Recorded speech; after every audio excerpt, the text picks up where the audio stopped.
What's everyone? What's up, everyone? What is up, everyone? Welcome to the lunch break here at FNGO.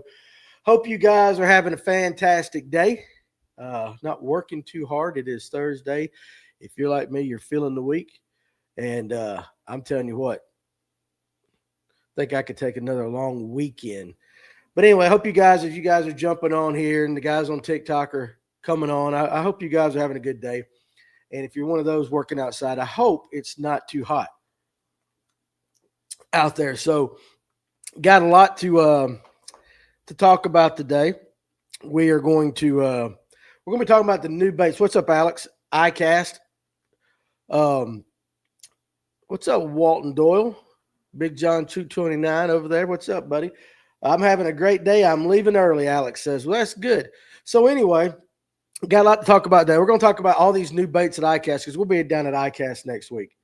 And so that's one thing we're going to talk about. Some of the baits that stuck out in my mind. We're also going to I'm going to try for our buddy Dave Aldridge. He has been harping on a pineapple mayonnaise sandwich. What's up, Mike Geiger? Which I think sounds totally disgusting, but he swears by it. So we're going to have one of those today. And we're going to talk about life protocols. That new Spro small glide will be deadly. Absolutely. Welter just put a 5-pounder in the boat, Jeremy Conkright says. Cam, what's up? It does sound like hell. I was watching Jeremy Conkright. I had it. He's here to see it. Dave's here. I was actually watching Drew Cook for a little while. And I didn't see Welchers, but I saw Drew land a walk. Grandma and Grandpa ate them all the time. We're going to try it out here in a second, Walt. So I watched Drew Cook land a 6-pound smallie. And I like Drew Cook. He's a friend of the show here with the live well and all that. Anyway, let me go ahead and give you our day in history that we always start off with on this day in history. And I got to find it. I got more notes than a billy goat here. Hell, I know I wrote it down. I know I wrote it down somewhere. Well, maybe we won't do a day in history. Yeah, here it is. It's got to be over here. Here we go. Today, in 1929, how many of you guys knew that the government of the United States decreased the size of our paper currency by 25%? So the dollar bills that we have today, Jeremy Conkright, don't be fussing on Fairy One, son. But the dollar bills that we have today that we use before 1929, before July 10th, 1929, they were 25% bigger. How many of you guys out there knew that? So I think that's pretty cool. There was some other stuff out there, but I found that to be the most interesting one. So I wonder what wallets look like pre-July 10th, 1929. What's up, Doc Holliday? Learn something new every day. That's what we try to do with Today in History. So I'm going to go ahead and get this monstrosity out of the way. What's up, Josh Taylor? Got me some white bread. I was told blue plate mayonnaise. So I got the blue plate mayonnaise. Now listen, at this little store up here in the middle of, I'm not even going to say blank Egypt up here, everything costs like twice as much. So when I went and bought all this stuff this morning, this is like a $5 jar of mayo. But what's funny is when I was, I'm going to put a lot of mayo on it. I assume it's got to be heavy mayo. So as I was checking out, this old woman works up there at the store. She goes, "Gonna have you a sandwich?" Ain't no shit, lady. I got bread, pineapple. What else am I going to do? She's really sweet. She checks me out all the time. But she goes, "I eat them all the time." And I said, "Really?" I said, "I got a buddy of mine on this little podcast thing, comes up, hangs around the store sometimes. He swears by these things." First question out of her mind before she even did it, she goes, "Blue plate?" I said, "Yes, I got the blue plate." Now listen, Messick Outdoors. I like blue plate, but I'm a Dukes. Been a long morning, guys. I'm a Dukes fan as well. So I was told to get the pineapple slices, and so this has no sugar added. So I guess I didn't get the syrup. I went to a men's breakfast this morning. Guys at the church go to every Thursday morning, a bunch of old guys. Makes me feel young going and hanging out with them. But they said I was supposed to get the kind with the syrup, but I'm going all natural. So here's my pineapple slice right there. I was not told. It ain't white enough for mayonnaise. Duke, blue plate, 2 slices. Then, okay, well I have 2 slices of pineapple. Damn, Dave, I'm gonna choke. So anyway, all right, 2 slices of pineapple, some blue plate mayonnaise on some white bread. Is there anything else I need to know before I take a bite of this? Are we good with the is the procedure correct? Bruce and Tammy on Dukes. Hi, Danny. Only Dukes. Listen, I only do them blue plate because that's what Dave said to do. Everybody's screaming Dukes. I agree. So here we go. I can tell you right now, my first take is you got to eat this thing right away, because if not, this bread's going to be soggy as hell.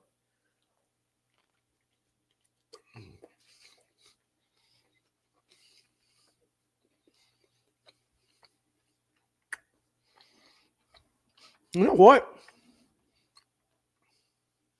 It's not the worst thing I've ever had in my mouth.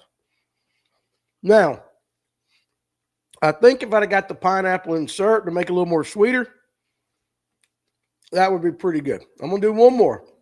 Now, you guys watching this is based, you couldn't pay me to eat that. Everybody's got a price, Atlanta Safe House. Everybody's got a price. We were talking about boat snacks yesterday, so this is from the boat snacks, but I'm going to take one more bite just so I can. That's what she said. Oh, Tony. All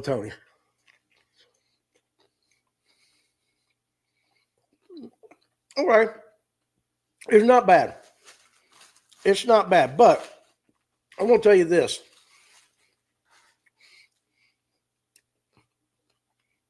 I don't think it's that great. I don't think it's that bad. Now, Slim Jim's in my boat. I like the Lunch Podcast. Appreciate it, buddy.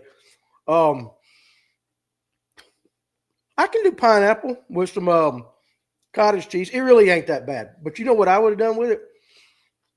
I need some salt and pepper. Everything's better with salt and pepper.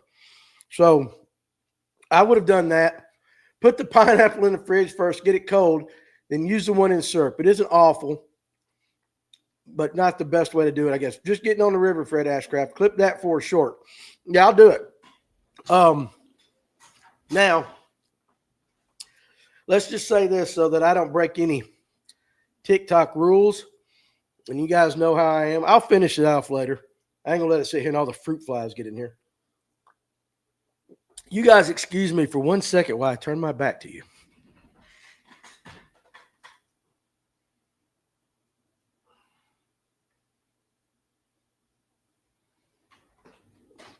All right, that's better. All right, here we go. Daniel Baber, why am I seeing mayo and pineapple next to each other? Because I just we were talking about boat snacks. And I tried a pineapple mayo sandwich. If I was starving, I'd eat it. Peaches and cottage cheese is the stuff. I would eat it, Dave. Now, you are my Cajun buddy, so it makes sense. I probably would have gone with a PB&J. Got to watch out for the TikTok violations. 100%. I do a Mater sandwich before that. Yep, you're a savage for that. I can't believe he actually ate that. Jeremiah, you saw me eat pork brains. You know, tomato sandwich. What is your current boat and how's it set up? Fishing W. Fowler. Well, I fish electric only tournaments. So my current boat, it's the one that Fish North Georgia owns, is a Triton. No, it's Triton. Yeah, 17.5-foot Triton with a Elco EP20 on the back. 48 volt. Got an Ultrax 36 volt on the front. I got the 360, and then the just a regular 2D and all that. Don't get too fancy with it. What's up, everybody? Now, listen, guys, on TikTok, if you're watching and you got questions and comments about anything we're doing, throw them out there. Coleman Jones says, I'd rather eat the south end of a troll than that concoction. Pontoon Jody, What's up, hon? Bologna, mayo, mater, onion. 100%. 100%. Fair enough, but I am the man with the indestructible gut. I will eat anything. Yum, yum. You guys have been around, you know that. So, anyway, which leads me to this. Before we get into the serious stuff, and you guys know how my brain is, I love going down a rabbit hole. And I'm getting ready to go down a rabbit hole. Now, I've got to word it a certain way so that because it can be adult oriented, but I'm going to word it just kind of safely. But there are situations in life where one needs to know how to respond in that situation. Oh, Lord, here we go. Yeah, Michael, here we go. No pig brain on that Sammy. Paul Coonan, so he's been here. Thoughts on Lake Chattooga? Kaysen on TikTok real quick. Let me get him. Basically, beautiful lake. Right now, the guys that have been talking to me about Lake Chattooga, it's your typical summertime patterns. They're catching them off points over humps. If you like to minnow, you can minnow. If you like throwing shaky heads, whatever you want to do, top water early or top water in the middle of the day on humps. Now, if you want some good talk on top water and all that, join the live well tonight at 8 o'clock. Kevin Underwood's going to be on, and he loves throwing top water. He's been catching all his top water fish in the middle of the day, high sun. So watch that tonight at FNGO at 8 o'clock. How about the pregnancy craves of pickles and peanut butter sandwiches? How would you know, Cam? You ain't pregnant. But anyway, I'm trying to help everybody out here, all right? I want everybody to be prepared. So, I get on Twitter, and Twitter is, or X, whatever the hell, it's a cesspool. Cesspool. But I come across one today that made me stop and think. Now, after I stopped laughing, I did stop and think for a second because I don't know what the protocol is. And we people here, this community, we need to help each other out with certain protocols. So let me kind of give you the scenario in as bland and general broad stroke as I can. This is just my brain.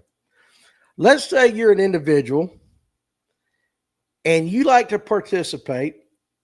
You like to participate in group activities. The kind with the pineapple. Since we got pineapple right here today.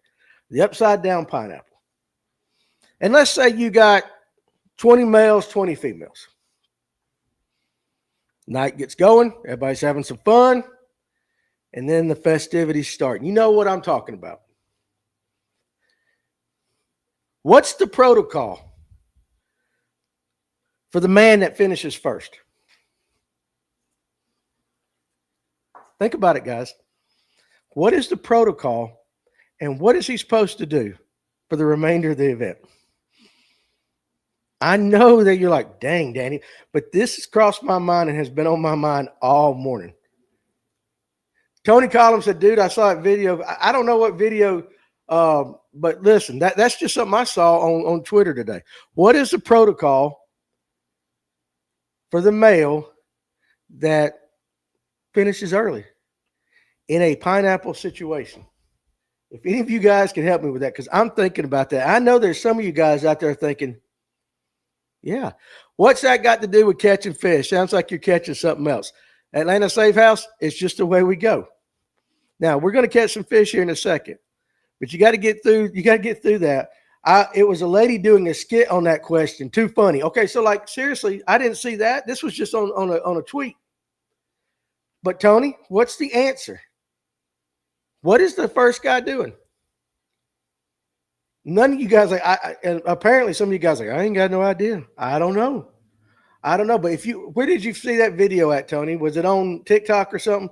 Because I'd like to watch that because that has been on my mind all morning. Chris Bowers, another blue pill. Alex Purr says, somebody in here knows. This is Atlanta after all. It's probably cameraman Cletus. I'm not saying he knows. Now, that's not that he's the first. I'm just saying he might be in that situation. He's young. You guys think about that. He takes over the camera. You ever play Mortal Kombat? Round 2, fight. That's what I'm talking about right there, Paul. I have a joke, but it might get you demonetized. Let's don't do that. Atlanta Safe House.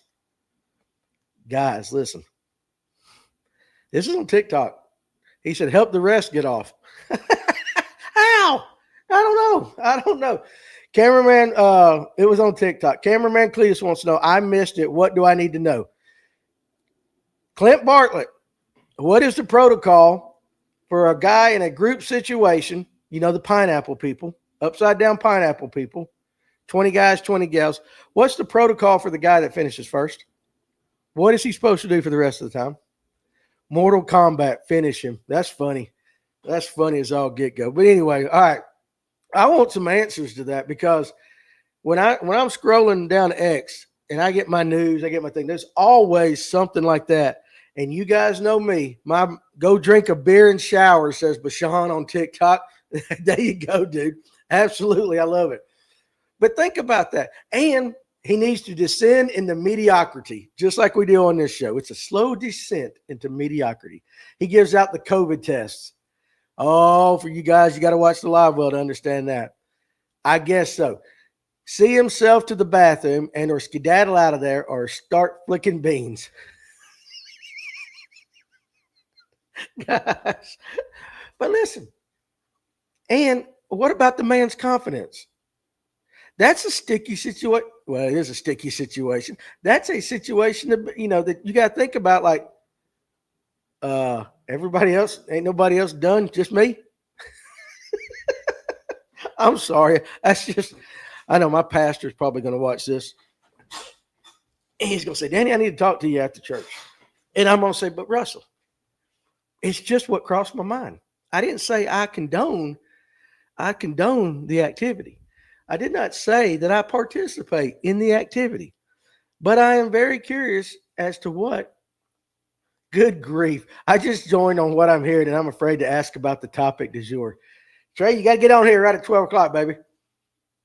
Maybe he does a play-by-play the rest of the time. These are questions. That's a serious question. You ever seen that? I know you guys, if you like baseball, you're alone today, and you can't blame it on us. That's right, Alex. I know. That's what happens when I'm alone here at the shop. Easier to ask forgiveness than permission. Endurance is forged over time with wisdom. That's Clint Bartlett right there. What's up, guys, on TikTok? Bearded Catfishing. How are you today, man? So, seriously, I'm sure I'll get some text messages going, Danny, I can't believe that. Hand out towels. The wife called what I missed. Jeremy Conkright, you're from Kentucky. You might just want to go back and rewatch the beginning of this because I'll probably get in trouble if I throw it out there again, unless you have firsthand experience. But there's life situations, guys, that you may or may not find yourself in, and you need to know how to react. And you need to know. And so what I'm doing here is giving you, if you get into that lifestyle, you need to know how to react. And so you guys in the comments section right there, you've helped me out a little bit with that. Not that I'm going out and doing that. Okay. Those days in my life, not that I've ever done it, but I'm 53. Hell with that. That's too much work. I ain't doing that. I just soon take a shower, watch the Braves game, and go to bed. But anyway, I digress. So I thought that was funny. If you guys ain't on X, if you are on X, you can follow me at the Real American Road Trip. And we have an FNGO page, but I do the Real American Road Trip more because I got the blue check that Elon got $200 out of me and got the blue check. Pontoon Jody. Now, this is a female perspective. Great to see you too, Bearded Catfishing. Pontoon Jody says, can't he pretend it wasn't him? Pontoon Jody, we can't fake it, hun. We can't fake it. You need some Real American Mayo, hashtag Dukes. I know, but we're going to blame it all on Dave Aldridge. We're going to blame it all on Dave Aldridge. All right, so anyway, guys, we'll transcend into the proper part of the show. Okay, but you guys think about that today. Just because we'll have the conversation. You come up here in the shop. I want your answers. Next time you go, hey, I got it. This is what you need to do. Because first of all, I don't want to be first. I definitely don't want to be last, but I don't want to be first. I just want to know what the protocol is. Some guy might be coming in the shop, and we solve life's problems right here at the shop. That's what the chairs are for. Old Dirty Cracker. Happy Thursday, everybody, and happy birthday to me. Fun fact, Danny, my son was conceived at Young Harris College. There you go, buddy. Um, the proper part of the show hasn't existed since the birth of FNGO. That's for sure. That's absolutely the truth. Oh, Dirty Cracker. That's where the hell you guys get these names on YouTube from and on TikTok too. Now, some of these guys, I'm user 289-68125. Yeah, you're boring. You're boring. But anyway, my oldest daughter graduated from Young Harris, and she is now 30. So that tells you how long. And I got this shirt when she was a freshman. So you're looking 12 years ago. This is an old T-shirt, man, and it's still hanging tight right there. So, Mike Geiger says, got a night tournament on Hartwell Saturday from 7 p.m. to 2 a.m. Any ideas? Paul Conan, but you ain't first. I ain't gonna be first. I am not. I will pace myself. I am not gonna be that guy. But there's always that one guy that gets it there and he goes full throttle, man. Night Derb on Hartwell. He's slinging spinner baits and dragging a black trick worm. That's from cameraman Cletus. Mike fished the entrance of Tugelo around Weldon. I just put a YouTube video out and was around there. And then Farmer's in the house. What's up, Farmer? All right. So, all right. We'll transition here. Icast 2025. Now, and keep reading the comments. They're going to keep throwing out there. And you guys on TikTok that might not know, we got it going on Facebook and YouTube as well on another monitor. And these guys have been with us forever. Josh Abernathy 802 on TikTok. Are y'all going to the GOM Blast the 25th, 26th, and 27th of this month?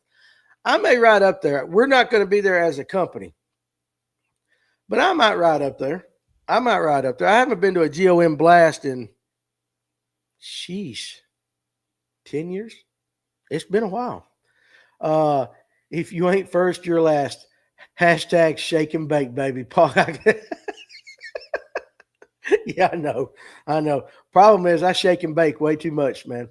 But Josh Abernathy 802, we might come up there. I can't on the 27th because I'm going to be performing the wedding ceremony for Tim McGuire Outdoors. Him and Tiffany are going to get married, and I'm going to be the one to say, you do, kiss, let's go. We'll go eat some chicken. But yeah, I got to do that. But maybe the 26th, because I believe that would be the Saturday, correct? So we might go out there on that for that and be fun. But anyway, Icast. So next week is Icast. For those that don't know, and most of you do, it's what used to be the biggest industry industry gathering in the fishing world, where all your companies come out, and it's only open to retailers and media. The public can't go, which I have a thought on that. And you got all your new baits coming out. And as a retailer, you can go in and you can talk to individual bait companies, set up accounts, see what they got. A lot of the pros are there, especially the first 2 days, that Tuesday, that Wednesday and that Thursday. You got a lot of pros there. They come in, they do what they're supposed to do. Now, the reality is you spend Tuesday night. Tuesday night is the best in show. So you can go in, and the rest of the place ain't open. It's just this one little section that has all the new baits, all the new gear, whatever is new. And you can go in and you can vote for best in show. And it's kind of cool, but it's only like a couple hours that you can do that. The real show opens up that Wednesday. And basically, last year, we were there with the Real American Road Trip. This year, I'm going to be in the booth with Digital Sportsman, talking to retailers about setting up their own guide pages. It's a new booking application that's coming out. It's going to be absolutely fantastic. It's going to blow Fishing Booker and all those out of the water, the way these guys have got it. But I'm going to be talking to the retailers that are coming in, kind of being a liaison. So I'll be in the booth. But normally, if you were going there as just a retailer, you basically this is a smart way to play it. You take that Wednesday and you walk around and you basically look at everything. And you get a plan of attack of the companies that you want to talk to. And you basically do that on Thursday. Some big names have pulled out. It's kind of losing its luster a little bit.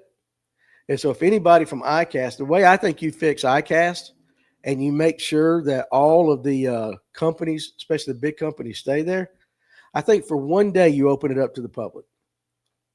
For one day you open it up to the public. Maybe give that Wednesday for retailers, and maybe Wednesday, Thursday, but they break down on Friday. So maybe Wednesday is closed to just retailers and media. Thursday you open it up to the public. And they'll make a killing because hell, it costs $20 a day to park at that place. So I'm going to get Mrs. Pruitt to drop me off this year. I'm going to be a cheap ass. I'm not paying that. But it is kind of cool to go see your pros. You can rub elbows with all of them. We know a good bit of them. So it's pretty cool to go there and say hello.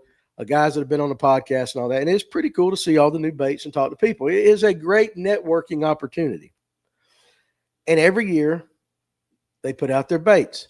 Atlanta Safe House, didn't know you were electric only. So am I. You ever hit Varner? Yeah, I fished Varner a few times. I've been down to Varner. It's a long way from my house, but I have fished it. I'm looking forward to the East Tennessee Fishing Show. It gets the public. Now, but the thing with Icast is it's huge, guys. It is big. Now, you got a lot of smaller mom and pop companies in there trying to get started. And then, of course, you had your biggest. I think Berkeley has pulled out this year, which is a shame. But it also opens up for a new best in show in baits because Berkeley can't mass email you, vote for us, vote for us, vote for us. I will tell you this, if I could pull it up and you guys could see it, which you can't, over the last 2 weeks, I probably have 600 to 700 emails between my Gmail and my company accounts here of companies saying, hey, stop by our booth and see us. We got this going. We got this going on. But what I did, you can go to Bassmaster. And they kind of pull out some of the new baits, which tomorrow we're going to be talking about Bassmaster's list of the best lakes in the nation. And they got Clear Lake in California #1. And I think that's a crock of crap. I'm not saying it's not a good lake, but there is no way in the world that Clear Lake in California is the #1 bass lake in the nation. We'll talk about that. That's going to be for tomorrow. But anyway, you can go on Bassmaster and several of the other websites, and they have some of the new baits that are coming out. Now, one thing I've noticed this year, and we've talked about it on the live well over the last couple of weeks, glide baits. Glide baits. But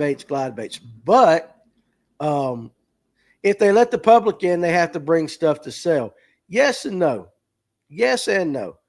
But just give the people time to come in and walk and look. I guarantee you people would pay $5, $10 to go in there just to hobnob with the pros that are there, get their picture made, and just walk and look, because it really is like it's window shopping at its finest. And they could do that. But I've noticed the glide baits are a big thing this year. But here's the catch. Not just any glide baits. Downsized glide baits. There are a ton of companies coming out with downsized glide baits. Strike King. You guys know what a Hogfather is? Okay. Matt McBee's, the original Hogfather. Now they're coming out with a Hogfather Jr. Mega Bass has it's a one slide 265R. It sounds like a damn car tire. Big slalom swimmer. Spro is coming out. I think the Chad Shad Jr. They got that one, but they also got a couple of them. What's the name of that? The KGBs. And you guys might have seen this on some of the social media. It's called the Spro KGB K-Rig. K-Rig. What is a K-Rig, you might ask? It is 3 KGB swim baits rigged in unison to mimic a small school of bait fish. So you're throwing 3 swim baits at a time. It's kind of like a hard donkey rig. If you guys know what a donkey rig is, you know what I'm talking about. Spro's also coming out with the KGB Little Guy, which is a smaller swim bait. That K-Rig is 7.8 ounces, Tony says. Yeah, and when I saw it, I was thinking, good Lord, if you buy that, you got to have the rod. Are there hooks on all 3? Yes, Alex. All 3 of them got hooks. Say that again. A hard what? You got to have a hard rod, man. I guess. But seriously, what's that? I mean, think about that. There was some. Now I do know that Spro is coming out with a couple of new reels. Dean Rojas has a reel coming out with Spro, and it is set up to make to throw swim baits. This one was. They have a couple of different models, but they have one that is a swim bait. 7-ounce needs a marlin rod to throw it. Alex says I thought it was 7-1. But Alex, between 7-1 and 7-8, if you get to that point, it is what it is. Anyone here tried the rods with solid tips? I think the 610 X Bride and some of the Megabass rods have it. I have not, but I'm sure somebody's there. Bama 2 Racer. Dang, I'm hungry, and you are having a pineapple sandwich. Dang my luck. Well, Bama 2 Racer, I tried this thing for the first time today. Never had a pineapple sandwich. And one of our, what's up, Alyssa Geralds? Glad you could join us. You don't come see me no more. But anyway, we were talking boat snacks yesterday, and this is what Dave Aldridge, one of our buddies, this is what he takes for a boat snack. So I tried it for the first time. I think there's better options out there, but it wasn't the worst thing I've ever put in my mouth. John Aldridge says the middle one has 1 hook, bottom one has 2 hooks, none on the top bait. Okay, so it is tournament legal. Okay, there you go. I just knew it had hooks. But think about throwing that. Now, but the reality is all the swim baits that I'm seeing, a lot of them are going to a downsized version. Try peanut butter and beef jerky next time. I'm serious. James Ramsey, on a sandwich? You want peanut butter and beef jerky on a sandwich? Are you being serious with that? Because I'll try that tomorrow. Because I got peanut butter and beef jerky. And hell, I got half a loaf of bread. I don't know what I'm going to do with this thing. But anyway, it's just something I noticed. Now, here's another thing I noticed. Now, we know all, okay, Brett, I'll do that. That's all we had at work one night. All right, tomorrow's lunch will be beef jerky and peanut butter on a sandwich. So that's what I'll try tomorrow, and we'll rank it. I would say out of 1 to 10, 10 being the highest, I give a pineapple and mayo sandwich, I'll give it a 6. I'll give it a 6. Not terrible. I could live on it, but I wouldn't want to. In major tournaments, if they can throw that, then they need to bring back the A-rig and the donkey rig. Jeremy Conkright says, yeah, I don't know how it is with, like, the MPFL and all that. What's up, John G. Wilson? Which I'm telling you guys, once you get done talking with us today, go watch the MPFL. They're flat out just busting some smallmouth, busting some big smallmouth, and that water is so clear. And for some reason, there's not a lot of wind up there, so they're really doing a lot of sight fishing just with their eyes. It's pretty impressive to watch. Uncrustable beef jerky and peanut butter is their next flavor. We'll do it. We will do it. They're smashing them on the MPFL. They are. I've watched some of it this morning. It is pretty impressive. Rob did well yesterday. And listen, when they pulled up old Patrick Walter's camera, and him and Rob were in the same area. And I don't know if Rob got there first or Patrick did. I don't know who got there first. But I can tell you right now, the way Rob Robleski had his boat, his ass wasn't moving. Like, he claimed that spot, and he wasn't doing it. I don't know who got there first because I just tuned in a little bit late. But Rob was not. He was not going to give up that spot. But anyway, Jeremy Conkright says, I throw a depths 250 all the time, and it's 6.5 ounces. We don't do that down here in the South that much. And you're still Southern Kentucky. You're still Southern. But I know Jeremy was watching. He was watching the MPFL too because I threw a comment out at him. He was on the same time I was. But they're smashing them. Absolutely. And it's kind of fun to watch. Take the forward-facing sonar in and out. Because to me, I'm still looking at their backs while they're fishing. I don't care. But they are smashing them. And, yeah, there's a lot of fairy ones. K-Rig is 7-1. So, yeah, it's a big bait. Now, everybody knows about dice baits. Everybody knows about dice baits. It's the latest rage. Oh, Daniel Bavery, my fave younger days grub while blasted. Okay, so you got to put that out there. While blasted was an Eggo waffle sandwich with peanut butter. Added it while the waffle was hot. Add honey, and then banana coins. That wouldn't be that bad. I think I can handle that. Tony Collins said he has big fish as of now. I guess that Stewart and Buddy. I hope I'm saying your last name correctly. Rogley. That Yamamoto dice looks good. Well, guys have fished it around here with some love it, some don't. Um, some love it, some don't. What I noticed though, in a lot of new products, Big Bite Baits has one that's out. Um, they're taking your regular worms or a version of your regular worms, and they're putting the little silicone tabs through them, and now they're presenting it as a new bait. What was the name of that? I wrote down all kinds of crap here. Um, there's a couple things that really did catch my eye, and I'm going to talk about them in a second. Um, I got too many notes today. I don't know. But anyway, Big Bite Baits has a couple. They also got the Thresher worm, which basically takes a shark fin as the tail. I think we're getting to the point now in baits, especially soft plastics. You can't really reinvent the wheel. It is what it is. What do you rig the dice on, Texas or a drop shot? Basically, a lot of guys throw it on the drop shot, and there are a few that throw it like a wacky worm. Who's on tonight? Tonight, we got Andrew Blair, owner of Tactical Fishing. The company's going to be on. He'll be remoted in, and then Kevin Underwood is going to be in studio.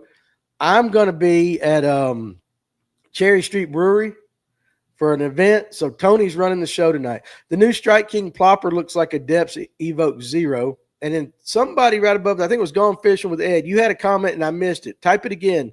They're doing it with swim baits also. They're crushing it at Greenwood, South Carolina, Bama 2 Racer. Yeah. Did you see the new VMC Fluke hook? Yes, I did. I tell you, okay, he goes, those JDMQ baits at $10 and $20 a piece, I can't do it. But you can make your own. If you got the right, you got the right thing, you can make your own. Today I stepped on the scale and I'm the lightest I've been since the end of my freshman year of college. Congratulations, Clint. That's awesome, dude. Lord knows I need to do that as well. Now, but a lot of the bait companies are taking, like Nico. Not Nico, Ned. A lot of little Ned worms. Stick a few pieces of silicone through it. Hey, that's our new bait for the year. And that's where I think we're getting to the point where you really, you can't, there's not that much out there. There's not that much out there. But there was two, where is this at? Here's the things that caught my eye. Have you seen the Gamakatsu TG trigger nail for Nico? Have you guys seen this, the Nico weight? So basically, for those that haven't seen it, you got your standard nail weight that you use in the Nico, but it's got a couple of bendable keepers right at the bottom. Thread some skirt through your favorite stick bait and let her eat. Oh, no doubt. But it's got these things. So when you push it into the soft plastic, they collapse, but you can't pull it out. Because when you start to pull it out, it opens up. So you're not going to lose your nail weight. Now, is that overkill? I don't know, but I thought it was pretty neat. But VMC, no more glue. Yeah, true. VMC makes some great products. I love everything I use as VMC. How about this? For all you forward-facing sonar guys, there's a company out there called Mad Scientist Tackle. Okay? Mad Scientist Tackle. They've got a product called the LS Sniping Jig. Now, what this jig is, this has got some Dungeons and Dragons written all over it. It's got 6 sides with 18 different flat surfaces. So you got a picture in your mind, basically a 6-sided jig head that's been shaved or sanded or whatever to have 18 flat surfaces. And the entire point of this bait is to help with the forward-facing sonar return. Think about that. So I guess instead of it being rounded, the return from your sonar will bounce off of it a lot better. And that's from Mad Scientist Tackle. It's a LS sniping jig. And like I said, you guys can go on Bassmaster and check out these things. Somebody out there has and I don't know who has it, but Alex mentioned jerkbait. There is a top water. Yeah, 18 surfaces will do it. There is that's crazy how people come up with stuff like that. But at least to me, Atlanta Safe House, that's something they put some thought into, not just, hey, let's stick some silicone through a plastic worm and call it a day. If you're into that, you can do that. But I mean, that's something you can do yourself with a sewing needle and some jig material. I wouldn't go out and buy one of those. That's just me. That's my personal thing. My brush bombs from Battle Baits show up really well on the scope. Yeah, I guess so. And what's up, Bass Booze and Music? He gave us a hand wave there. There is a new topwater bait, and I forget what company makes it, but the hook tie is in the middle, and it stays on top. And as you pull it, you're basically wacky rigging a topwater. You're wacky rigging a topwater. So you got to think about how it's coming back and how it's moving across the top of the water. Hooked in the middle. And according to their video, bass annihilated. Rapala has updated finally. Jackal makes it. Stuart Rogley. Okay, there you go. Jackal makes it. Interesting. I just saw that. What's up, Stephen Sturgeon from Illinois? Those have been around for saltwater for a while, I think. And maybe they have. 100%. You could be right. Absolutely. I've never seen one. I did say that I thought it was interesting seeing the video. And at least the fish on that video crushed it. Absolutely crushed it. Now, when I grew up back in the 80s, and if you wanted to throw topwater, the gold standard was the Rapala floating minnow. The only problem with that, they still catch fish, but the only problem is them being made out of balsa. You can't bomb them. So casting was an issue. Rapala has basically made a heavier version of the original floating Rapala that's coming out at Icast. How they did it, I don't know. I just saw it. That's something good. But here's where I think we're getting gimmicky. And I'm going to call Rapala out on this. Rapala. I say Rapala. I know it's Rapala for all you bougie people. Rapala is coming out with what's called a claptail. If you guys have seen a picture of it, you know what I'm talking about. If you haven't, picture in your mind a whopper plopper, a Chapo. Basically the same thing. The only difference is on the top of, towards the back, right before the blade, they've added a blade. I mean, right before the prop on their claptail, the whopper plopper, they've added a blade. Here's my question. Why? Why will that do anything? What's going to draw them, if it gets drawn at all, is that Chapo buzzbait. They're running out of ideas going fishing with Ed. That's what I'm saying. And wait till I'm getting ready to fuss about jigs. But picture a Chapo or a whopper plopper in your hand, and then on the very top, about 2/3 of the way back, it's got a blade. It's almost gimmicky like that Z-Man Hellraiser. That's what it reminds me of. Basically a head knocker plopper. Think it's going to be a different sound. I'm just curious as to just the way the blade is, if it's going to bounce up or down, if it's going side to side, if it even hits it. It's like the movie industry redoing all these old movies. 100%. But, you know, you're right. We're just running out. They're running out of ideas. You can only reinvent the wheel. It's like a whopper plopper and a clacking buzzbait had a baby. It looks stupid. Paul B says, thank you. Man's made a lure called a hardworm. Yeah, I'm sure they did. But it was like, watch the video of the plopper with the blade. Totally different sound when the tail hits the blade, like a buzzbait with a clacker. Yeah, I mean, it's just young kids will buy it just for the hype, running out of ideas, but still have bills to pay. Stuart says some things aren't renovating the wheel or reinventing the wheel. Like, yeah, they're not. But I mean, but it's a whopper plopper. It makes enough noise, I think, on its own. Some things aren't worth reinventing. Yeah, I get you, Stuart. Do you want a clacking sound on a whopper plopper? I don't know. Maybe you do. Maybe you do. Now, when it comes to jigs, here's the thing you guys are going to notice. And I'm not calling out dirty jigs. Blade on a plopper is worthless. I'm not calling out dirty jigs, but I just noticed theirs. And I've noticed it with a lot of jig companies. You take a head, you carve one little notch in it, and now it becomes a new product the next year. You take a swim jig head and you notch two little lines on each side, and now you got a new jig head. Guys, and maybe this is just me. I tie jigs. People ask me crap like this. A jig head is a jig head is a jig head. Yes, I know some are better than others, but at some point, it's not worth just coming out with a new product. It's the same hook, it's the same skirt, it's the same weed guard, and it's a head that just has another extra line carved out in it in the mold.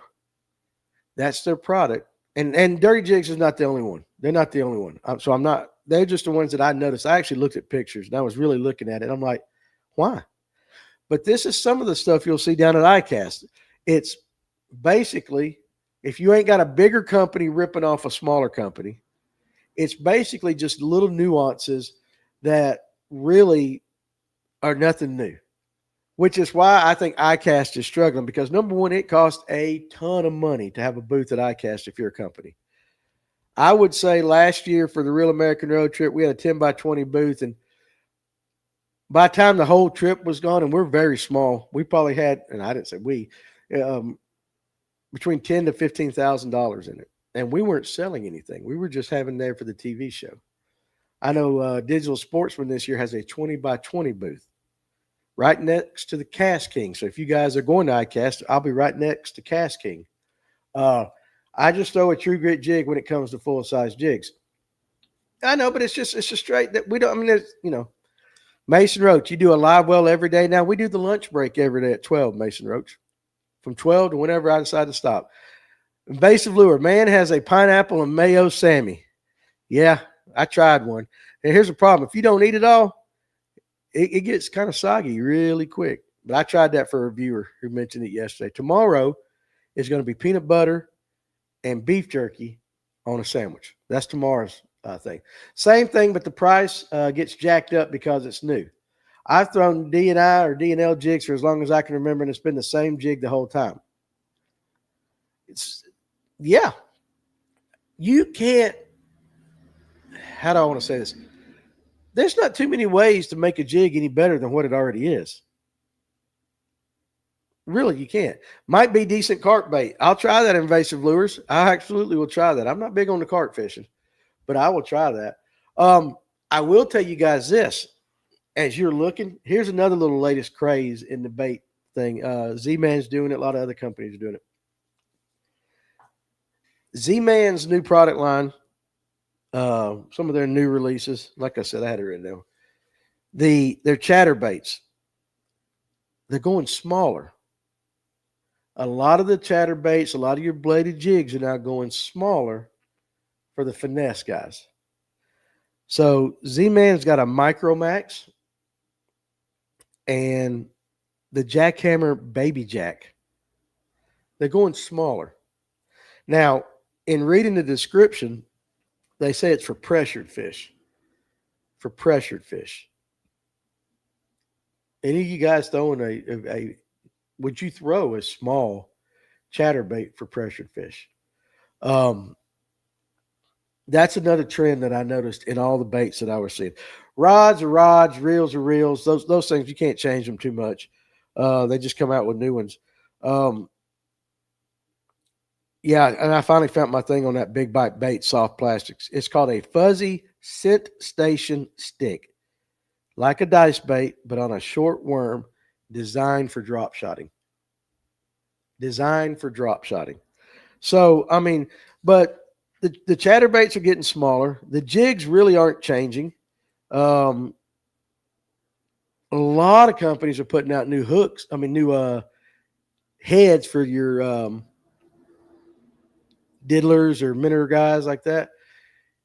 Let's see. Stephen Sturgeon, you are in business, so you know if you're not growing, you're dying. I agree. Gone fishing with that. I've caught good ones on the Z-Man Mini Max chatterbait. Okay. Messick says multiple times I've had to downsize about this time of year. It seems to get bit better. Adam W. Fishing said Rapala makes good baits. Yes, they do. I agree with you. The DT6 is the best crankbait ever made, in my opinion. I would say that of the rock crawler. They're right there. 112, 1A, 1B. But even companies like Rapala have to come up with something new every so often.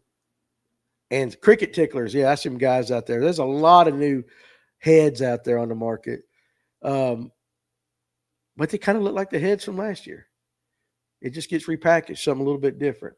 I like smaller chatterbaits. The Evo Mini Max is great. Tony says, trying to exploit all angles of the market. Call fish pressured and they will sell a ton because of perception.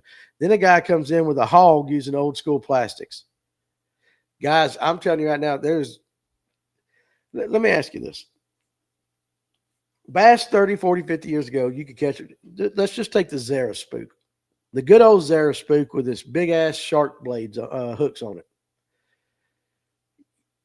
It still works. There's nothing wrong with it. You can catch just as many fish on it as you can anything else. But guys don't throw them as much because they're shinier, newer things that do the exact same thing. But you're telling me that the fish, as they pass down their DNA and their whatever, they're like, hey, listen, you want to stop hitting this one. You need to start going after some new stuff. Old baits still work. Old baits still work just as good as anything that's out there today. Now, maybe when you get into your more tactics specific stuff like your cricket tickling, your minnow and all that, those baits have probably changed a little bit. But when it comes to power baits, I don't think it's that much of a difference. The DT series is great until they break after a couple hours. I throw DT almost exclusively despite that. I throw, and I know Farmer loves the DTs. I throw a rock crawler. When it comes to a crankbait, a Spro rock crawler is the one crankbait that I have confidence in. And the Little John is pretty good. But they're very similar. So we're doing the same thing. I think Strike King is innovating more lately than they have in 20 years. I haven't gone through everything with Strike King yet, but you're probably right. Technology seems to go into new presentations instead of upgrading the stuff that works. That's a good point, invasive lures, 100%. They're all trying to stay relevant in a social media world. Yeah, well, you got to do that. Downsizing my buzz bait is what helped build my confidence in the buzz bait. Yeah, I get that. Put me in a boat with zero graphs, and I'm still going to catch fish. Jeremy Conkrite. Yeah, I believe you. I fished the last tournament on Latham. We didn't even turn our electronics on. We didn't even turn them on. Farmer says, is the reason more companies are going into the designing stage is due to the Japanese baits that keep taking bass fishing, keep taking the bass fishing world by storm. It could be. It could be. The old saying is, hey, let's see. If the gene code passed down theory were valid, there would not be dead deer alongside the road. Steven Sturgeon, 100%. 100%. I seen 3 of them boogers coming in this morning. I'm like, stay on the side. Don't you do it. Don't do it. Everybody says that all the stuff in Japan because bass fishing is huge. New sells. You're right. It does. And he has hashtag new like that. So yeah, not hashtag, quote new in quotes like that. Yeah, it does. And that's what good afternoon, Bearded Bison. What's up, buddy? And that's the same thing I'm talking about with the jigs. Ain't a damn bit of difference in that jig than the jig you put out last year, other than you carved a little line in the head. And it ain't no better than your standard old Archie head that's worked for however long now. It's what it is. But you're right. New sells. You don't need a graph to locate fish as long as you understand fish behavior and time of year. 100%. 100%. We didn't cut ours on. Hey, hold on one second, guys. Over here at TikTok, I got to go slide a puzzle piece for some reason. Hold on.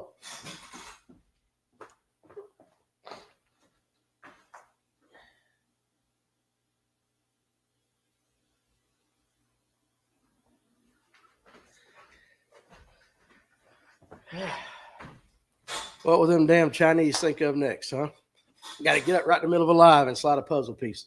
Um, those new products catch people more than fish. Cam, you guys have heard me say it. There's um, two types of lures in this world: the ones that catch fish, and the rest catch anglers. George Thornton. Don't hear about the Poe crankbaits that David Fritz used. I still have some of them.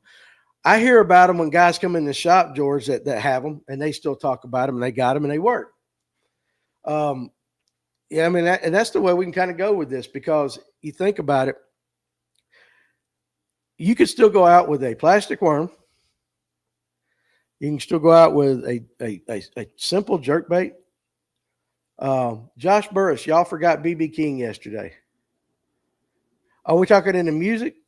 As far as guitar players, BB King was good. But these companies are forced to redesign, so to speak, repackage, change a hook, change a color, anything. But there's not a ton of difference in it. And so have we got to the point in the industry where we're not going to be able to go that much further when it comes to baits? Is your better technology and more your line, the reels and the rods, as far as baits go, the baits are what they are at this point. I can tell you, as the owner of a tackle shop, that since forward-facing sonar got big, sales of jigs, spinner baits, and other old school things has gone down. And the majority of your sales are in your more minnow fishing. But I can tell you this, whereas in years past, Kitex were the big thing. Everybody had to get a pack of Kitex when they came in here. Kitex haven't been selling this year, guys. Your straight-tailed minnows have been selling. So your underspins, a couple years ago, everybody had to throw an underspin. Now it's more of your straight ball head jig, or your whatever the jig heads are that give you a little bit of rock and roll, your hover rig, those kind of things are in play. And so it switches. But at what point are the old school baits like the jigs and the spinner baits and all that are going to come back, and they're going to be what basically is kicking everybody's ass, because everybody spent all this money and they've forgotten the power fishing. Farmer is on here. If he's still on here, Farmer's power fisherman. Yeah, he can use a scope, but he's a power fisherman. And is it the power fishing that's going to come back to dominate? It'd make Randy Blockett's day. I know it'd make his day, and that's not a good. I mean, it would make his day. Did y'all see that video he put out? I didn't even watch it, about why why the pros are not as good as we think they are. Here's a guy. You ain't on a bat. You're not a Bassmaster Elite. You're not on the MPFL. You're not MLF fishing at the highest level. But you're going to sit here and say they're not as good as everybody thinks they are. All right, man, that's crazy to me. I'd rather fish old school, Bearded Bison says. Yeah, it usually takes a pro winning a tournament on an old bait for it to come back. Just like with Brazalo's buzz bait. That was the Sabine River, right? So it does. Let me read some of the comments here. Even on a Thursday night jackpot, if there's 20 boats, 10 will be scoping. Yeah, like the Spider winning Best of Show, they was in the dollar bin by end of the year. And let me tell you something.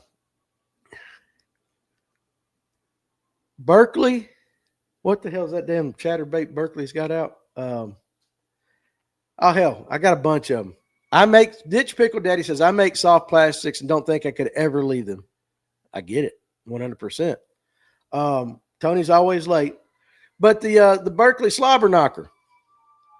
Oh, I got somebody going down. Somebody's in trouble. There go the cops, or what is this, ambulance? Oh, fire truck. Well, there you go. All right, Slobber Knocker. 2 years ago, the Slobber Knocker was the best in show. Down at Icast, the best in show.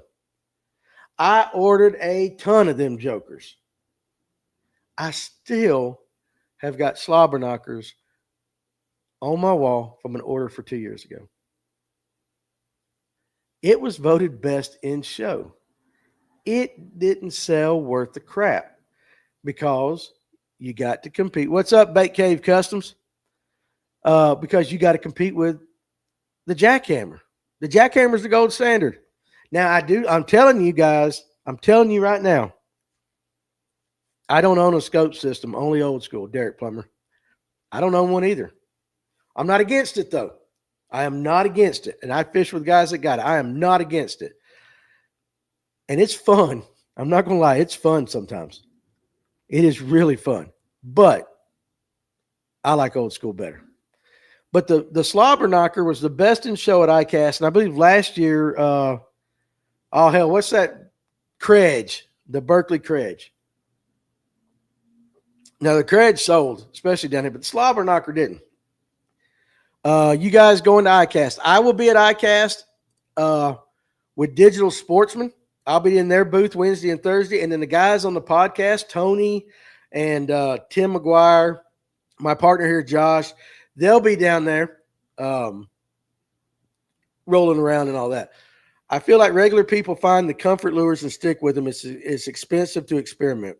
Yes, and the Credge, I wasn't a fan at all. Swing by and say hello. I will, Bait Cave. If I can get out of the booth, I will. But if not, come see me. I'll be right by, I don't know where you guys are located, but we're right beside Cast King. That much I do know. Don't forget that there are professional anglers trying to cash in on their fame and build a legacy by putting their name on lures, rods, and reels, and anything else that they can sell. 100%. Now, I'm talking about Tim Hancock. Oh, my buddy, Tim. I got to get you back on the show, dude. I'm a little partial to old school fishing myself. I know. This guy, guys, if you don't know Tim, he's still got soft plastics and stuff in the bag still from like the 80s. Bags all, falling apart. He's got spinner baits that are falling apart. Any live well shows next week, we're going to figure that out. We are going to figure something out. I don't know about the lunch break. We'll have to figure all that out. But listen, Spro, I'm telling you, Spro's new cover jumper, bladed jig, chatterbait, whatever you want to say, it starts up every bit as fast as a jackhammer. It's got a Gamakatsu hook. I'm telling you, it's $4 cheaper. I throw it. I'm not a chatterbait guy. I got jackhammers and I got that Spro one. And if I'm going to throw one, I'm throwing that Spro because it's designed the way the line ties in to be able to throw in a little more nastier stuff than the jackhammer. The weed guards with small bristles that are soft are much different than the large stiff bristles. That's true. Nick D fishing. I like the clear blade. Now, see, Nick D, that's different. Now, we've had that conversation on here. Do guys like the clear blades? Yeah, it does come with trailers too. Just FYI, after July 29th, I'll be incapacitated for a few weeks. You going out on you having some surgery, buddy? If you don't want to talk about it here, text me. But after your incapacitation, we'll get you on. If you're looking for a new chatterbait, try the Battle Baits Brigade bait. It is good. Okay, yeah. So everybody's got one. Guys, I got stuff here because I tie jigs. An O-ring, and I can put a blade on it and make it a bladed jig just on the stuff I make. The difference is, mine's not the quality, and them blades are not as good as companies that are like that. But I'm telling you, the Spro cover jumper is legit. It is getting a new knee. Good for you, dude. Absolutely good for you. And while you're talking to the doctor, if he can figure out a way to make my unit a little bit bigger, let me know, and I'll book an appointment with him. But, yeah, get well soon. Clear blade. Back to the clear blade, though. Guy on TikTok had a comment about a clear blade. How many of you guys like clear blades? What are you laughing at, Ditch Pickle Daddy? I went up to a pharmacist one time, and I said, hey, you got anything back there that would make my pecker bigger? He goes, if I did, I wouldn't be working here. I said, good point, man. Good point. But the whole broad stroke of everything that we're talking about, though, is like there's really nothing new. There is nothing new out there. And so while I'm going down with Digital Sportsman, they're promoting a new booking platform for guides and consumers. That's new. Your clothing, They got new gloves, new shorts. There's not a lot new happening. There is some innovation, going on in other aspects of it. And Clint said, Strike King has really been innovating a lot, and I'm looking forward to seeing what they got. But okay. All right. For the clear blade guy on TikTok, Fishing with Farmer says it works during high pressure situations that they see a bladed jig all the time, like on Gunnersville. And then Tim Hancock said, I've been using clear blades for years in specific situations. So there you go. So that makes some sense. That makes sense. But yeah, I'm curious this year if I get a chance to walk around and as Tim and them walk around and take pictures, because all I'm basing what I'm seeing off of is Bassmaster and some other different websites with pictures. But it just doesn't look like there's anything mind-blowing this year. Mind-blowing. I had a clear-bladed spinnerbait on the first podcast with you 4 years ago. Well, damn, Tim, I can't remember yesterday. I'm sure you did. Fishing has been fishing since caveman days. Rod, line, hook. Hard to reinvent that. I wonder how them cavemen really did it. It would be kind of interesting to see. But that's kind of, to me, it's like, where is I do know that Nick D Fishing, I'm trying to figure out if the blade color on a buzz bait matters.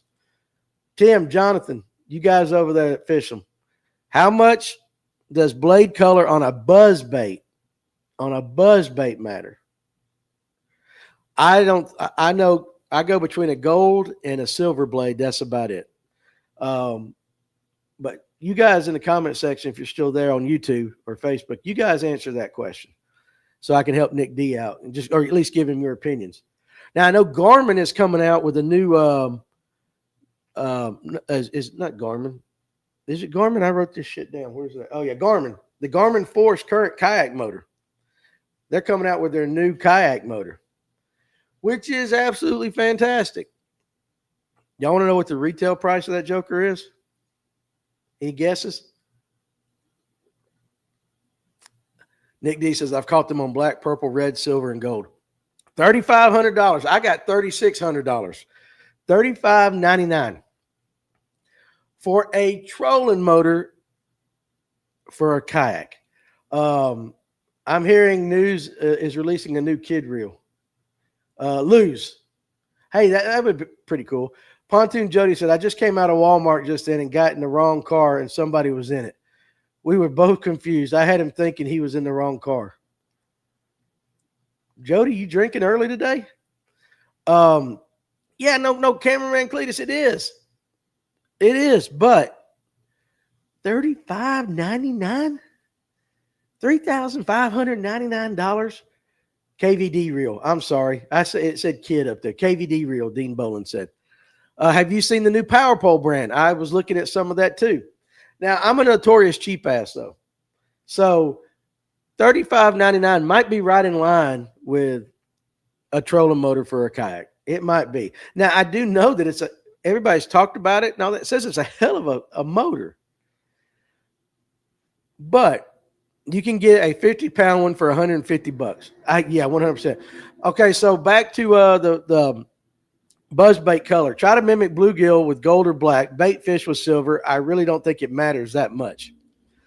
My Elko EP20, now it's about $5,400, somewhere in that. 48 volt. It's way too much power for a kayak.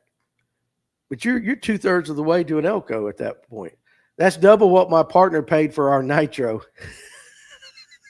Hey, if it floats, fish it, baby. If it floats, fish it. It's just, I don't know. Maybe you guys in the kayak world, that's legit, and that's a good price. I just was looking at it. I'm like, that's a cool looking motor. Newport one is $1,200 and faster. They want to talk about boat prices, but yaks and accessories are crazy now. My paddle power works great for what I got into kayaking for. I totally get that. Now, I'm actually opening up a Newport account. And I knew Tim was going to come back with this one. Now, Tim, I'm going to try to say these big-ass words you just wrote down. The two things that sell more lures than anything, and Lord knows I know Tim feels this way, anthropomorphism, and gullibility. Did I say that right? Anthropomorphism? Hell, I'm country as hell, and I can't say all them big words. My buzzbait blades are red. Now, he throws red buzzbait blades. That little 92 stroke will scoot at 39 miles an hour, no problem. You can put 20 grand in a kayak day. Everything is crazy expensive. I wanted to upgrade to all new grass, but don't want to spend $8,000 to $10,000. And yes, gone fishing with Ed. Them some big college words. I need a trolling motor for my kayak. My fat ass doesn't like to paddle that far. Me too. Now, if you want to see a Garmin Force on the back of my Crescent, they're going to give it to me. And he said I pronounced it right. Well, damn. Blind hog find a nut every once in a while, right? The kayak that they gave me retails about $1,600. So let's say you put a Force on the back. Now you're at 36, so now you're at 46, $5,200. Let's say you throw in all the little rod holders, gadgets. You probably can put another $5,000 to $1,000 in those things. So now you're over $6,000. Now you got your batteries because you got to get the electronics. And let's say I put a live scope system on it. Let's just say I do that. And we'll go with a cheap one, even if it's used. Let's say $2,000. I'm at $8,000. Then you got to get a battery for it. Throw in another $150, $200, whatever. You're getting up around $7,000. Now you got to get a trailer for it because you got all this crap in it, and you got to get the rollers and something like that. It does not take long to get up to $8,000, $9,000, $10,000 in a kayak at all. And think if you bought one of them expensive kayaks that are like $3,000 or $4,000 to start with, or you get one like Fluke Master's got that's got the damn platform that you can stand on the top of it. I forget what that cost. Bought an older tracker, took motor off of it, sold it, paid for 3/4 of an electric outboard, and was on the water. Well, that Triton 17.5 foot basically looks like a tracker. So we basically have the same boat. Fish around and find out outdoors. The unfortunate thing about putting so much money into a kayak is you feel like you'll never get a large portion of your money back. That's in everything I do. Everything I spend money on is like, I get buyer's remorse. If you turn around and try to sell that kayak, I think you're right. I think that's really true in the electric only world too. We got guys now, and hey, listen, I love them, like the guys. They got motors on there now that put their boats up on plane.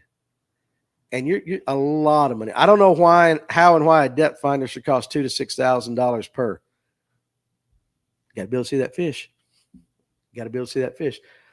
Real backwaters. My kayak total $2,500. You can do it hey, listen, we can ball on a budget. And them paddles, I got a paddle. I still haven't gotten that kayak. I need to do it. You can ball on a budget, but if you want to go top of the line, part your stuff out when selling it, you'll get more. That is one thing too. Yeah, you got to take it off. If you just straight up stick it.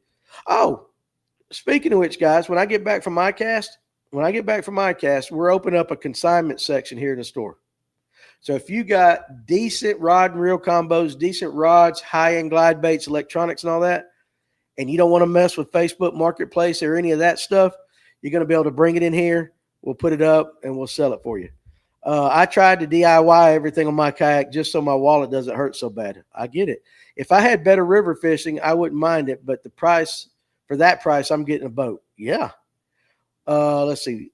Okay, that's all. Yeah. So we're going to do the consignment because I had several guys come in. They're like, I got like 20 rod and reels at home that I don't use. And I'm like, are they nice ones? They're like, yes. Yeah, so we've been talking about it. Guys got a lot of glide baits. Problem with Facebook Marketplace or something like that is you got to go meet somebody at a daggum. If you're smart, you go meet them at the police station just so you don't get shot or scammed or something like that. Or you don't have to deal with people going, hey, is this still available? Is this still available? Is it still available? So you can bring it here. We'll sell it for you. Don't forget about the monthly subscription fee for Starlink so everyone else can see what you got going on. Yeah. And then Tim Hancock said, when I bought my boat, motor, and trailer back in the 90s, all brand new, I had less than $8,000 in all of it. I don't doubt that. At all. Jeremy Concrete, when you're 6'2", 330, yaks get limited. That will be comfortable. Ask Farmer. Okay, Atlanta Safe House. I got 50 safes I need to put on consignment, dropping off Hey, you can bring a safe up here and stick it in here. I don't mind. I don't mind at all. Um, and any of you guys got stuff like that, I'm turning the shop into something a little bit different. I was going to get in, like there are tackle shops around here that got much larger variety and stuff like that. And I'm not going to compete with them because number one, we're way out here in the country. Number two, we make our money behind these cameras. That's our goal. So I want to turn the shop into more of a consignment / small company baits, not off brands, but the smaller. Try to help out the little guys. I'll still carry Zoom and some Strike King and some Spro, those things, but I'm not going to fill up my whole shop with that. And if I can do consignment, then it helps you guys out, helps us out, brings more foot traffic into the store because we want people to come in here and just shop and sit and talk anyway. I mean, I've got the store locked up right now. And we've been talking an hour and 15 minutes. That's all we do here. That's my only superpower is I don't shut up. But size on a kayak is true. And I hate to say it, age. As we age, we're not quite as agile as we used to be. And so it gets a little bit sketchy. I feel safer in a boat. No doubt about it. The price of everything's going up, guys. It's not coming down. But there are ways, and we could talk about that with baits. Let's say a jackhammer, 15, 16 bucks. It is the best. Could you get by with 3 other chatterbaits that are $5.99, $4.99? Could you? Yeah. But most guys are going to spend the $15 on the jackhammer. Same thing with topwater. You still could throw an old spook. I'd change out the hooks. You can get a spook cheap. And guys will throw more expensive baits. It's just what we do. Think about when your kid was playing baseball. For those of you got kids, you didn't go out and buy the Walmart bat. You went out and bought the daggum $300-$400 Easton, the $400-$500 glove, thinking that he's going to be the next daggum Derek Jeter. And by the time you're done with it, travel ball, those costs, you've blown more money, and you ain't getting it back. Same thing with fishing. We can blow more money on expensive rods. Any tips for affording fishing in college? Gabe Edwards. Well, first, keep it simple. John said, and I'll get right back to you, Gabe. Hold on. John says, I love my kayak, and I'm the same age as you, Danny. No one is getting a boat into some of the areas I fish. So a kayak fits my fishing style much more than a boat does, and you are right. But you're also about 150 pounds lighter than I am, John. For fishing in college, now, are you talking about on a fishing team? Or are you talking about just general fun fishing? Any good fiberglass repair shops around your area? Nick D, I'm not sure. Now, you talking about rod repair or are you talking about fiberglass repairs in a boat? I might call Bait Shack if it's a boat. Bait Shack Marine over there, one of those. Nick D, a boat. Maybe Bait Shack Marine. And if they don't do it, they would know somebody who would. In my area, you got one grocery store, a Huddle House, some crackheads up the road, and people driving through. I'm going to start a club and probably just fish under the school's name with one other person. Do you have a boat already? If you got a boat, you're started. College fishing is so new, relatively speaking, to fishing. I don't know how I would start it, but I would just keep it simple and do some of the smaller tournaments and do it for fun and then work your way up. There are plenty of guys on YouTube that you can follow that do that stuff. I'm not one of them. I just know here the high school and the college thing is crazy in Georgia. It is absolutely crazy. Another problem we have is hearing that someone has been wearing them out on a bait and running to buy that bait. Yeah. Nick D, why don't you run any tournaments? You want the truth? The truth is, number one, I don't have time. The second of all is I don't want to hear anybody bitching because that happens. And the third is I don't want to have to go do all the permitting and everything like that. I just assume cover them, let guys that are a little off-centered, let them do it. I've got a tracker. I put some stuff on there, but I need a bigger boat with a bigger motor, full tournament rig. And me too. You know what? Get on YouTube, get on Facebook. Just don't be afraid to, if you see a guy that fishes college, shoot him a message. And if he don't answer, Hell with it. Go to the next guy and go next. It's like sales. You're going to get told no. You're going to get guys that won't respond, but you just got to dig, dig, dig, dig, dig, be consistent, and somebody will answer you. Jeremy Conkright, being a tournament director sucks. It does. And you know who ends up doing all the work? You do. You go to a tournament, you set scales up, you do all that stuff. If you're lucky, you got a couple buddies that will help you. But the reality is the second people weigh in their fish, for the most part, their ass is in the truck and gone. And you have to do a lot of work. And then you got to come back with the phone calls. And then I'm about to hit Lake Allatoona now, man. Hey, I hope you do well. Let us know if you join us tomorrow about this time, how it was.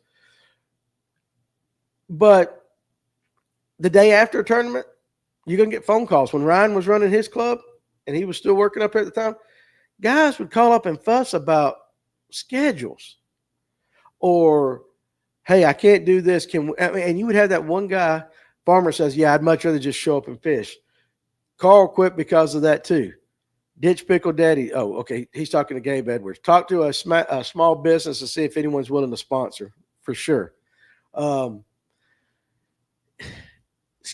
you always had that one or two guys in the club that were your better than average anglers, but they were also more likely to bitch and complain about schedules. And that I've even heard with guys that were kind of prominent in clubs, if something didn't work out on the schedule, they would call up and want you to change the schedule for them. And you got 20, 30 other teams to think about. But it didn't matter. And then God forbid if the guy running the tournament director had something come up and he has to reschedule from a Saturday to a Sunday, now you got a whole nother ball opened up. And people fussing. You have guys that go to church. I know I'm a heathen, but I still go to church. I don't fish that much on Sundays, but I wouldn't matter if you had to switch it, but there are guys that would. Hey, look on Cherokee Connect Facebook group. If you have a truck, people always needing stuff hauled off and offering to pay. He's kind of figuring out a way to make some extra cash. It's the people who say one guy is cheating when he's just straight up winning fair and square. You're going to have that. Alex says grown-ass crybabies can't stand them. And that's why a lot of guys do not fish tournaments. That is the biggest turnoff from tournament fishing. There's two of them that I hear in the shop every single day. You got the guy fussing about forward-facing sonar saying he can't compete. That's just, they're there. It happens. I fish against guys with forward-facing sonar. I get my butt kicked. I don't care. I like fishing with them.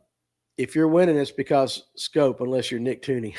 No doubt about that. I know what you're saying there.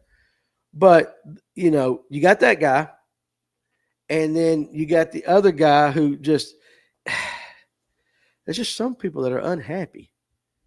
But the cost, what was I going with that? The forward-facing sonar was one. And hell, we were talking about the griping and the complaining. They don't want to be a part of it.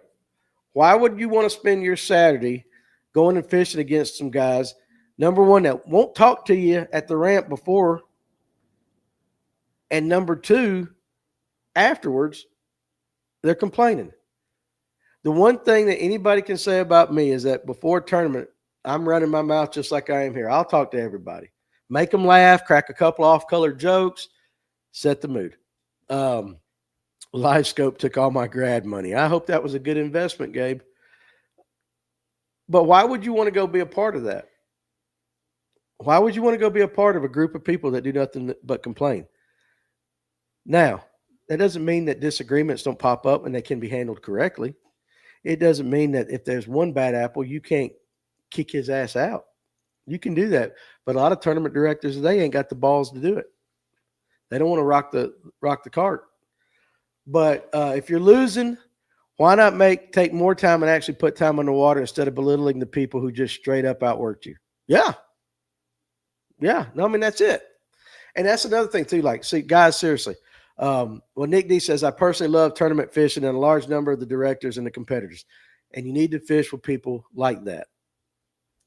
It's never their fault for a poor day on the water, so they point blame at everything else. That is assuming the tournament director even has the time to fish. Let me tell you this. If I'm awake, I'm here. Or I'm filming somewhere for a TV show or whatever we're doing. And then in my spare time, what little spare time I got, I like my wife. She's actually pretty cool. Uh, so I don't spend a lot of time fishing unless I have a tournament. Now, I go to that tournament knowing that.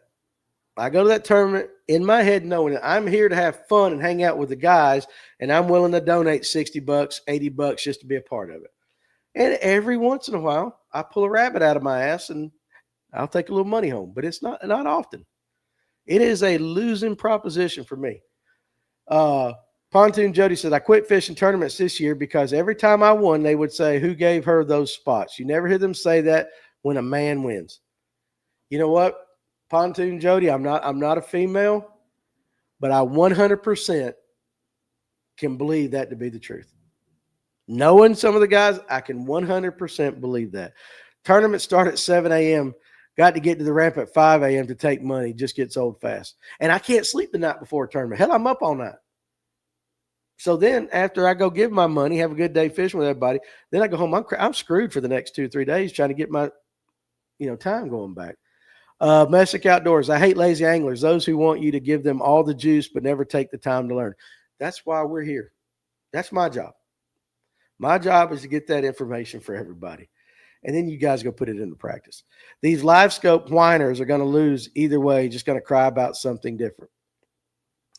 A lot of guys will not fish Scott Barnes' tournament on Lake Lanier because they say the same 5, 6 guys win. Wouldn't you want to go? And that happens on the electric side too. But wouldn't you want to go out there and just keep hammering and end up beating them?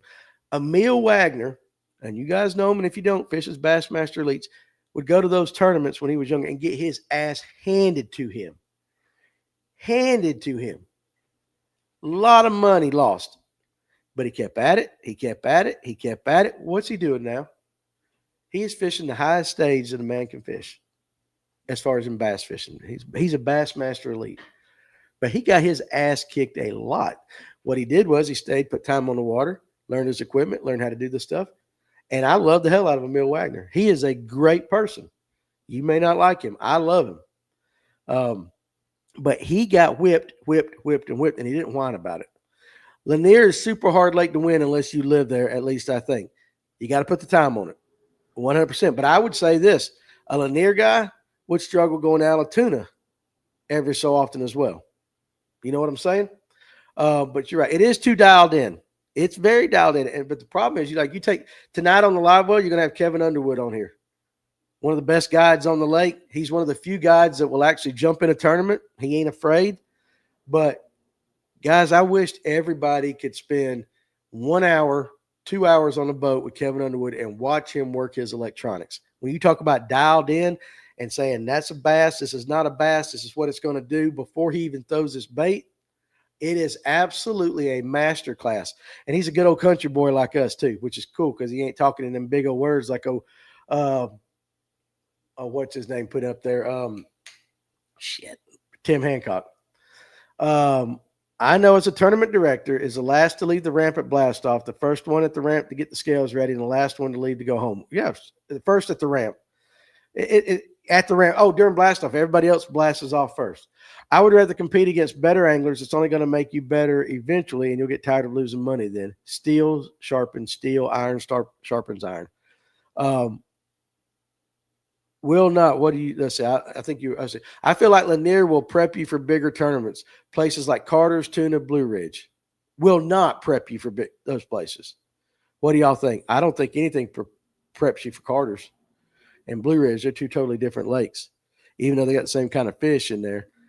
Tuna, maybe. As you guys get the herring in there and the spots are getting bigger, you're going to see that lake change a little bit. Where guys come in and talk, and we hear the differences each and every time. So I think eventually, yes. But Carter's is just so damn deep. And Blue Ridge just has a mind of its own. It's like a woman. It loves you one day, hates you the next day. Bottom line outdoors. Growing up, there was an educational part of the club, and I learned a lot. Now, if you ask anyone about fishing in the trail, they respond like they are fishing for $1 million. And I've always said this, and you know that guy. That guy that gets pissed off because he didn't win. But he acts like he's making his mortgage payment, and if you win, you're stealing from him. If you are fishing local tournaments local tournaments to make your mortgage payment, you don't need to be fishing. Sounds like an ass thing to say, but it's the truth.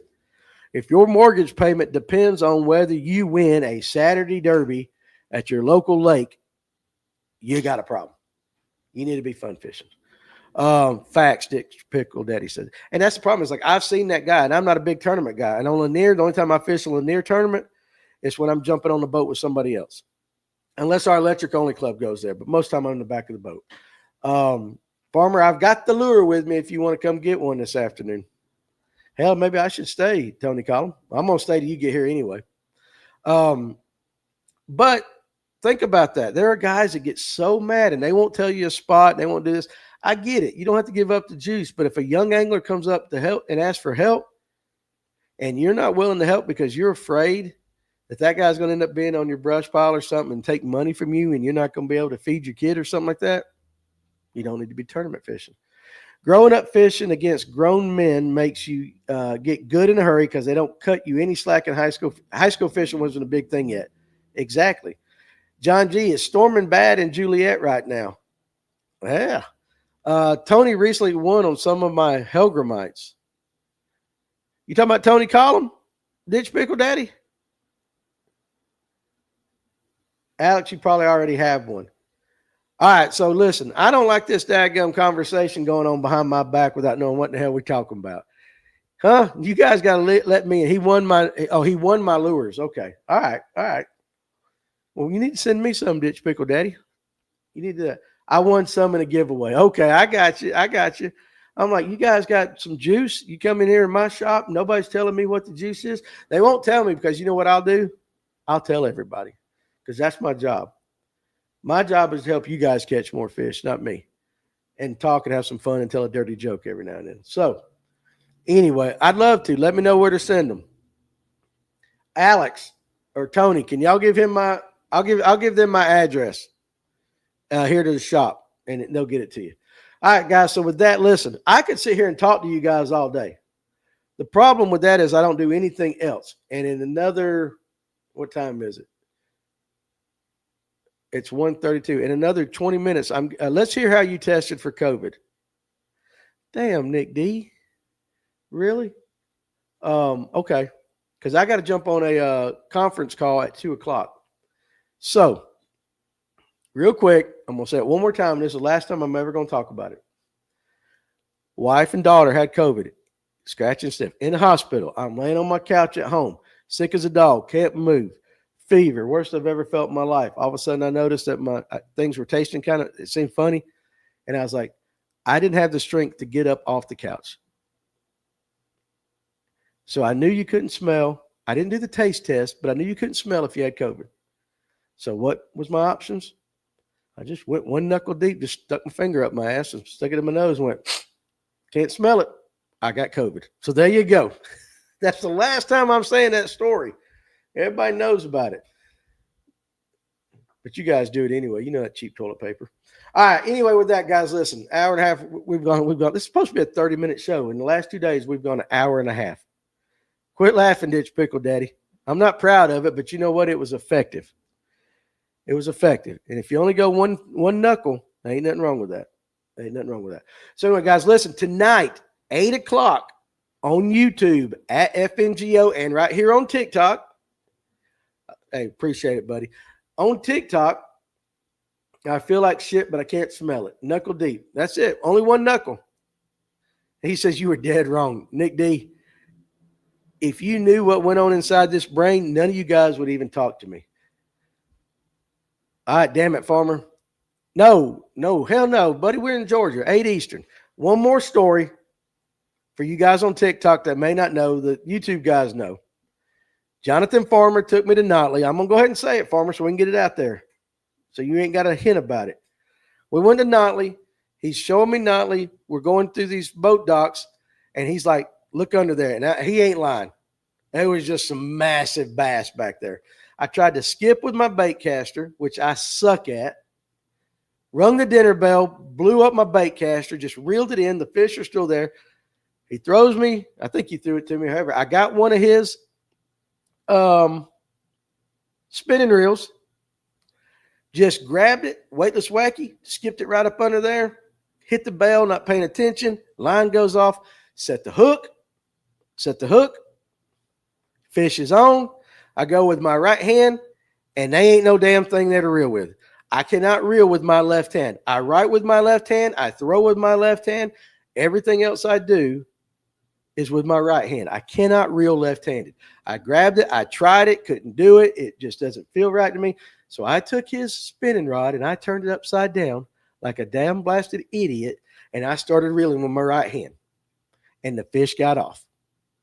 I did what I had to do. I'm not proud of it. I looked at Farmer and I said, don't you tell anybody. Don't you tell a soul. But it happened. And now I've recovered since then. I'm okay with telling the story. I am the guy that lost a big bass because I reeled a spinning rod upside down and backwards. And I'm going to hear about that. Had to be a 6+ too. Yeah, I know, Farmer. Why don't you just rub some salt in the wound right now? It was a big ass bass, guys. It was, no doubt. It was a big one.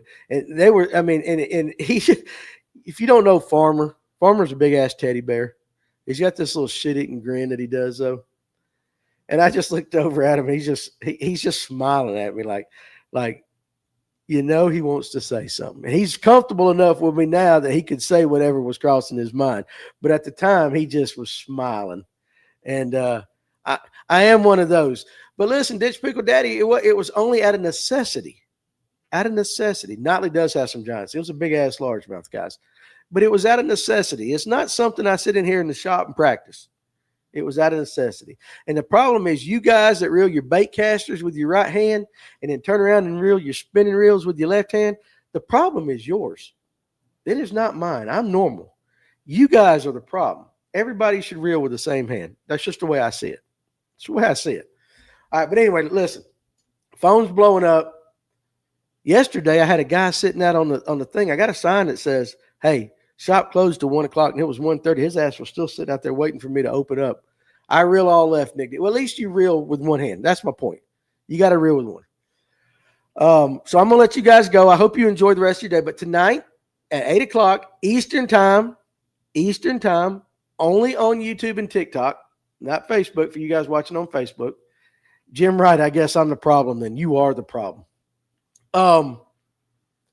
Kevin Underwood with Lipsticker Fishing is going to be on. Andrew Blair with Tactical Fishing Company is going to be on. Very smart guys. There's going to be a lot of information.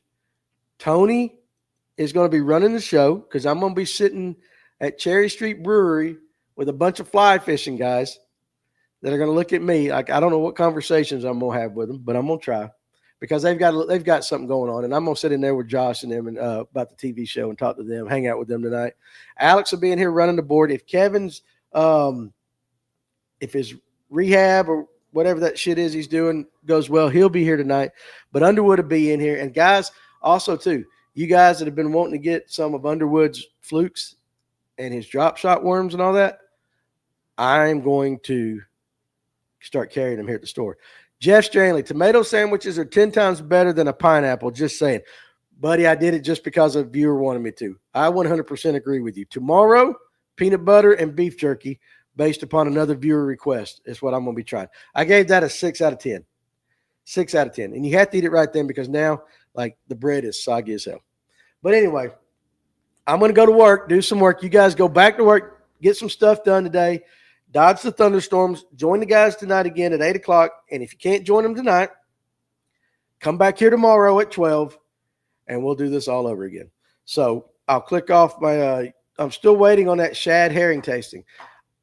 If the person brings me a shad during the show, I will bite the damn thing in half and tell you if it tastes like garlic. But I can't get nobody to bring me one. So I'm not going to go buy it and get it. Y'all got to bring it to me. But anyway, you guys have a great Texas Strong. There you go. You guys have a great rest of your day, and I'll see you guys tomorrow. But join Tony and the gang tonight, Alex and all them.